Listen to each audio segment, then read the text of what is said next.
Hello बच्चों, let's see this question. The question says age of a tree can be estimated by options are diameter of its hardwood, its height and girth, biomass and number of annual rings. So the key concept here is age of a tree. अगर किसी tree की as पता करनी हो तो हम यहाँ पे काउंट करते हैं नंबर ऑफ एनुअल रिंग्स.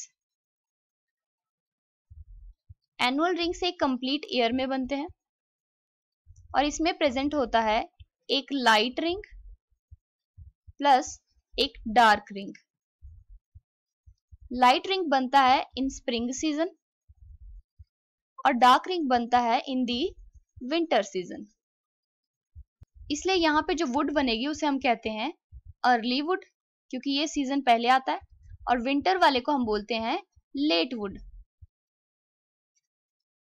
यानी एक कंप्लीट सीजन में सबसे पहले बनेगी स्प्रिंग वुड, उसके बाद बनेगी विंटर वुड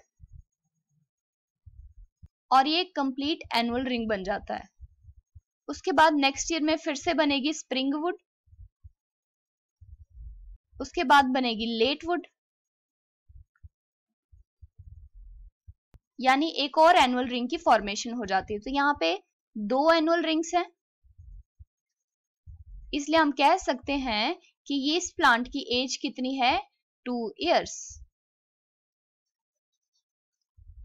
सो अब क्वेश्चन में पूछा है age of a tree can be estimated by. First option है diameter of its heartwood. Heartwood जो है वो सेकेंडरी जाइलम का सेंटर पार्ट होता है जिसमें ऑर्गेनिक सब्सटेंसेस की डेपोजिशन की वजह से इसका कलर डार्क हो जाता है और साथ में ये कंडक्शन का काम भी नहीं कर पाता, ये सिर्फ सपोर्ट प्रोवाइड करता है. तो ये तो इनकरेक्ट हो जाएगा. Second is its height and girth. Height और गर्थ से हम एज का पता नहीं कर सकते, तो ये इनकरेक्ट हो जाएगा. Third is biomass. बायोमास क्या होता है? ऑर्गेनिक मैटर होता है ऑर्गेनिजम्स का, ये भी इनकरेक्ट है. And the last one is the number of annual rings. तो ये ऑप्शन हमारा करेक्ट हो जाएगा क्योंकि हम एज पता कर सकते हैं ट्री की bye counting the number of annual rings. So option D यहाँ पे हमारा करेक्ट हो जाएगा. So the final answer is option D, number of annual rings. Hope you understood it well. Best of luck.